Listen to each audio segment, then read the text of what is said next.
Just gonna have to get going. Somebody's coming in. Hi there. Hey. I just wanted to say hi, that I'm back. Oh, well, good to And see then, you. I have you for patient until you leave. Okay, So wonderful. A couple of minutes, everything's done. Yeah, Did you finish your IgGs? I did. Yes. How do you feel? Better. I know, because I don't remember. Oh yeah, it was a little rough. Bad. It was a little rough. Good to see you again. How was your time off? It was good. I had 5 days off. Wow. I know. Boy, the time flew, hasn't it? It did it. Yeah, because it's like, but I'm glad I saw you. I thought you were going to be gone by the time I came back. I kind of thought so too. But here you are. Here I am. I'll be back. I'll see you. All right, bye-bye. Okay, so wow, what an intro. Okay, so I'm just going to jump right in. My name is Shauna Collins. I'm a physician. I am a cancer patient. I have T-cell large granular lymphocytic leukemia. Here on out, I will call LGLL. Some folks call it LGL leukemia. You'll see that in the literature, but we're speaking of the same thing. Today is March. I'm in the hospital, clearly. Let me give you a little, sorry if it's messy, whatever you see. I've been here for 10 days. So I have junk over there. I'm gonna stop right here because I know I have a cluster of junk over there. So anyway, because I've been in the hospital for 10 days, after I started getting better, I've had some time on my hands to finally get this intro video out. And now I am going to just simply share what is LGLL, large granular T-cell large granular lymphocytic leukemia. There's also the natural killer cell variety, which makes up about 15% of LGLL, but since the vast majority is the T-cell, that's the one I'm going to focus on. That's the one I have. Let me screen share. What is LGLL? Again, my name is Dr. Shauna Collins. I'm an informal person. Most people call me Doc Shauna. I'm really going to try to stay focused on not so much my personal life at the moment because I have lots of video about that. So I'm going to try to stick to the point of what is LGL. I did all of this from my hospital room. In the last 2 days, I put this presentation together. I've been wanting to do this for 10 months. So anyway, let's jump into what is LGLL. LGL leukemia, or LGLL, is a cancer defined as the persistent clonal expansion of lymphocytes, specifically cytotoxic T cells or natural killer cells. Clonal expansion, meaning these cells are cloning themselves in an expansive way. They're proliferating, they're growing, there are too many of them, and they're clones of one another. And that's what tumor cells do. They multiply and they clone. So that's what's going on with these cells. These are cells of the immune system, white blood cells. The majority of LGLL cases that are found or diagnosed are cytotoxic T cells. I'll just call them T cells. 85% of LGLL presentations are of this particular white blood cell type. The other 15% is natural killer cells. The big fat purple gangster looking cell is the large granular cell. It's large, as you can see. These are lymphocytes. When it is in attack mode, when the immune system is activated, this is what a large granular cell is. This is what it's supposed to look like. They will pour these granules into other infected cells that are infected with cancer or maybe a virus or what have you, and it'll cause that cell to die. These granules are toxic. They're cytotoxic, meaning toxic to other cells. And so it's supposed to look like this. The problem is, after the immune system attack is over and the infected cells have cleared, these bad boys are still running around looking like this. And in addition to that, they're cloning themselves, which is totally inappropriate. And they're wreaking havoc in my body right now. LGLL is very rare. Only 1,000 people in the US are diagnosed with LGLL each year. To put it in perspective, about half of all women over the course of their lifetime will be diagnosed with cancer at some time, and about a third of men. But that's how prevalent cancer is globally. In 2020, 2.3 million women were diagnosed with breast cancer alone. And this doesn't include men, because thousands of men are also diagnosed with breast cancer every year. So just to put in perspective how very rare LGLL is. Facts: it's chronic, it's indolent, it's slow growing. Most people are diagnosed in their 60s, women a few years earlier than men. It's often associated with other autoimmune diseases such as rheumatoid arthritis. Upon diagnosis, about half patients require treatment at the present time because they're symptomatic. That's usually what brings them to the doctor. Usually they have a complete blood count and then abnormal values show up on that, and that's what brings this to light. And many of them will start medicine at that time. Current treatments are based on immunosuppressive meds, and I have a slide specifically about what the meds are later on down the line. But it's basically low-dose oral chemotherapy. Many people do quite well on the medicines. Some go ahead to live a full lifespan, but the overall survival rate after diagnosis is about 9 years.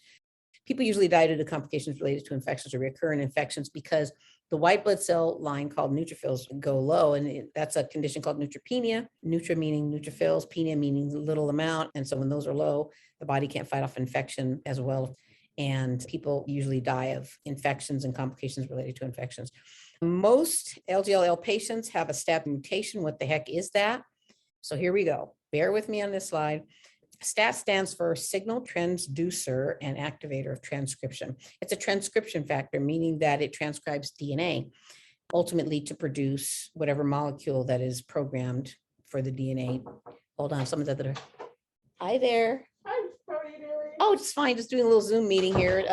Do we need anything? I'm using blood pressure. You do it? They told me that was the last one earlier. I'm discharged. I'm officially discharged. Okay, I'll let you know now. Is it okay? Yeah, I think you'll be fine. Appreciate it. Thank you so much.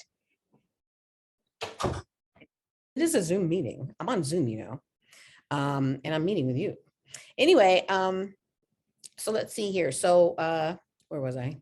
So transcription factors, they transcribe DNA, and I won't go into that whole process. My goodness. They're reading the genes and they're creating ultimately the target molecules. Now, of course, this process has to be controlled. So they have to be turned on by a process called phosphorylation. And there's this whole thing, a STAT3 binds with a STAT3, and there's other STAT3 is just one of them, but they get turned on by phosphorylation, they bind together, then it enables them to enter the nucleus of the cell, and then the process begins. But they're turned on by phosphorylation.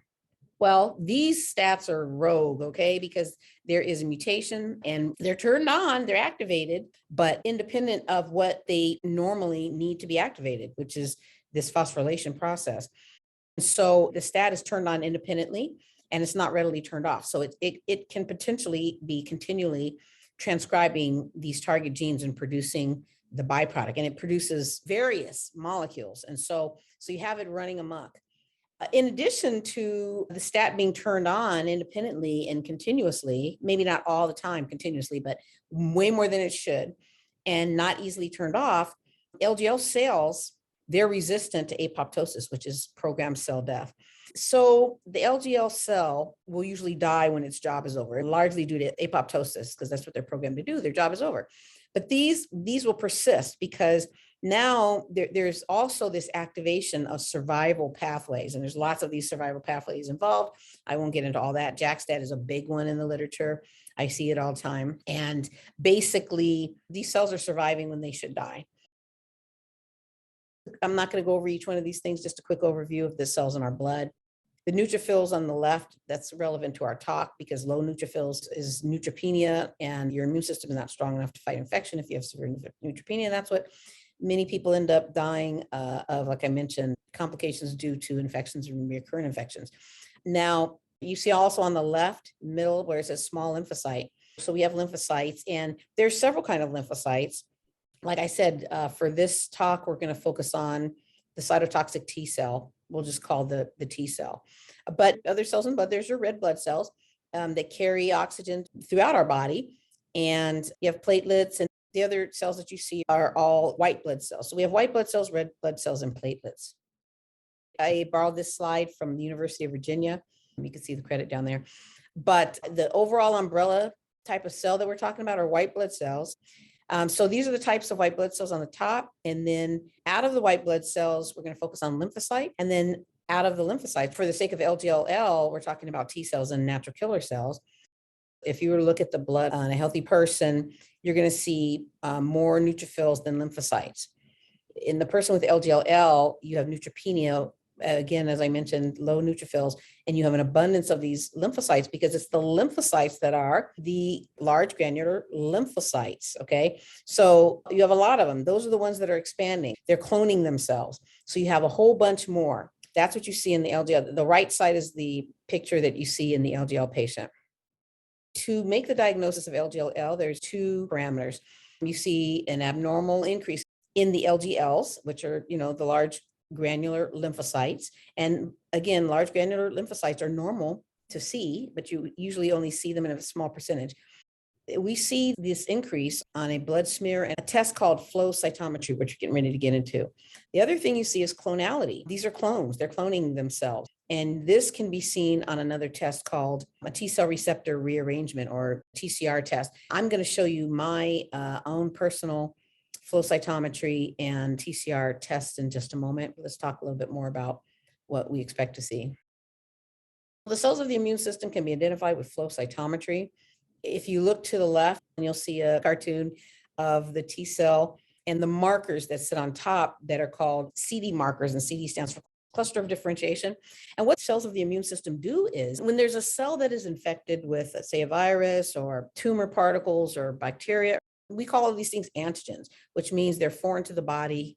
So these things will enter a cell.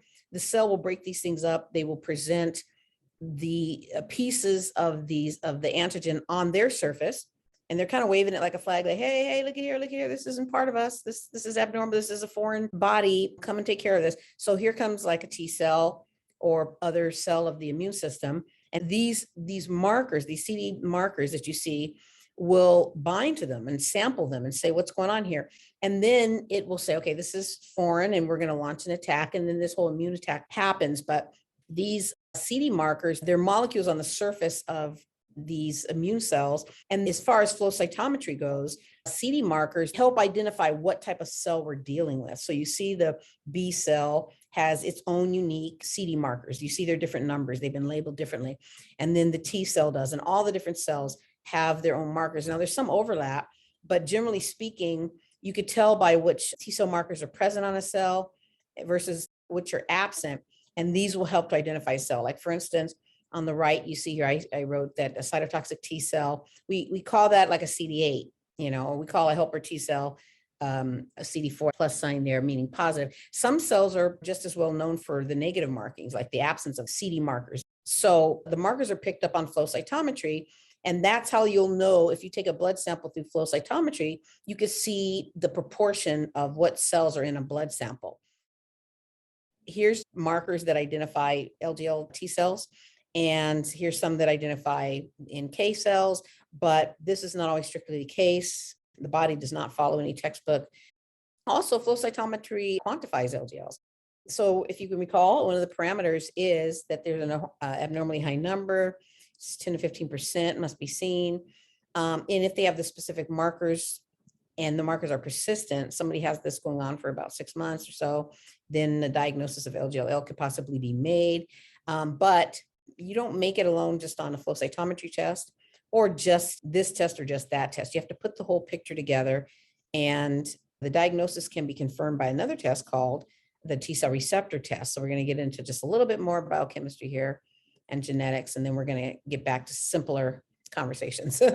So before discussing the TCR test, I thought this would be a good time to take a look at my flow cytometry report from April 2021. This is a bone marrow sample. So if you could see, my T lymphocytes make up 49% of the cells in the sample. And out of the 49%, 38% are abnormal. And if you look at the phenotype directly below the table, you will notice that the CD markers that were present as well as absent are listed. And the last line of the comments say that these findings are concerning for a T cell or NK cell lymphoproliferative neoplasm. Lympho meaning lymphocytes, and proliferative meaning proliferating, multiplying and growing. So there's an overgrowth of lymphocytes, to put simply. So to recap, with the flow cytometry, we were able to see that one of the parameters in making the LGLL diagnosis was made, and that is that there was an abnormally high number of LGL cells. Now, my flow cytometry didn't identify the abnormal lymphocytes as LGL cells, but my bone marrow pathology report did. So this is my original bone marrow biopsy report. And the only thing I just wanted to show you was in the middle of this paragraph under comments, it says increased number of scattered CD8 cells. And the CD8 cells are the cytotoxic T cells. It also talks about T cell gene rearrangement and a STAT3 mutation. And all of these things are consistent with T cell large granular lymphocytic leukemia. Before discussing the TCR test, we have to talk a little bit about what is normal T cell receptor gene rearrangement. I'm not going to get into detail with this, But a marker that is only on T cells is its receptor, it's a T cell receptor, which again identifies antigens, the foreign substance in the body, and then it does that for the purpose of initiating immune response. Now, unlike the CD markers are typical for all like cytotoxic T cells and all natural killer cells and so on. But TCRs are deliberately genetically rearranged so that they can take different shapes and bind different antigens. So it's part of the immune process for these to rearrange and take different shapes. This is to create an abundance of diversity so that they can bind a variety of antigens. And then if they're in the middle of an immune response and they've identified an antigen, they are going to clone, or we're going to see copies of that same TCR genetic sequence, because they want a whole bunch of this same receptor to bind the same antigen. So they are going to clone themselves. When they're launching an attack, you're going to see multiple copies of the sequence that is best suited to bind with that antigen so they can take out that infection. But once the infection is over, this copying, this multiplying, this cloning basically stops. But in LGLL, they keep it up. Again, wreaking havoc for the rest of us, for us LGL people. My TCR test report. Positive for clonality of a T cell population. LGLL treatment involves ongoing immunosuppression. The medications that are used most often are methotrexate, cyclophosphamide, and cyclosporin A. When considering therapy, the provider evaluates the manifestations of that particular patient's LGLL, for it presents in various manifestations. Comorbidities will also be considered. Even within the different manifestations, some patients present more or less symptomatic than others, requiring treatment at that time or not.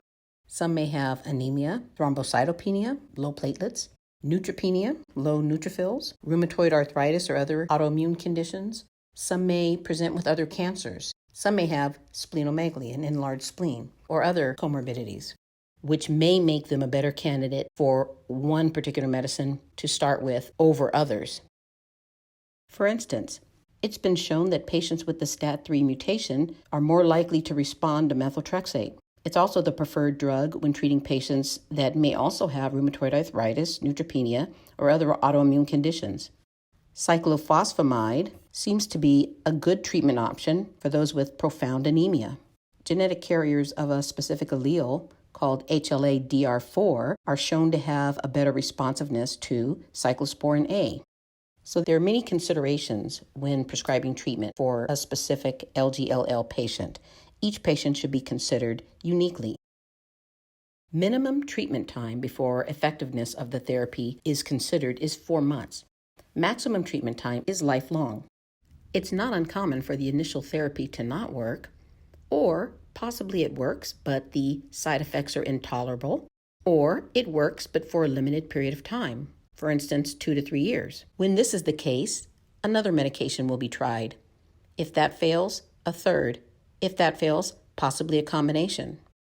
With treatment failure of the 3 mainstay drugs, second-line therapies can be considered for refractory cases, such as other immunosuppressive agents, purine analogs, alkylating agents, monoclonal and polyclonal antibodies, and procedures such as splenectomy and stem cell therapy. As the pathophysiology to LGLL continues to be studied, additional potential treatment options are emerging. Labs are ordered to monitor for toxicity throughout treatment. While I get my last dose of Solumedrol. Okay. But remember, once we take this off, we do have to hold pressure for 15 minutes. 15 minutes, okay. Okay, so. All right. So we're going to be here till 9. If that's okay with you. Yeah, it's okay. Okay, I'm going to get up in just a minute. I was just finishing this. All right.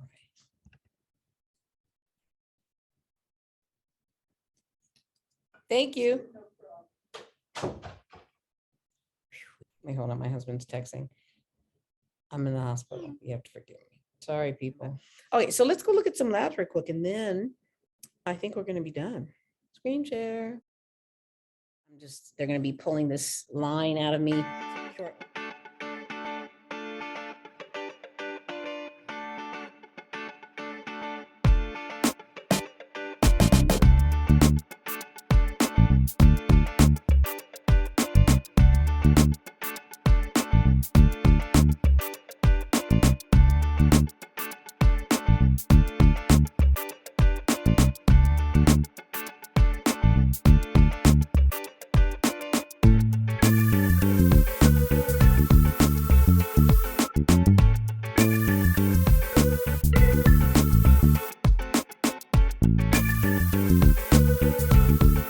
you.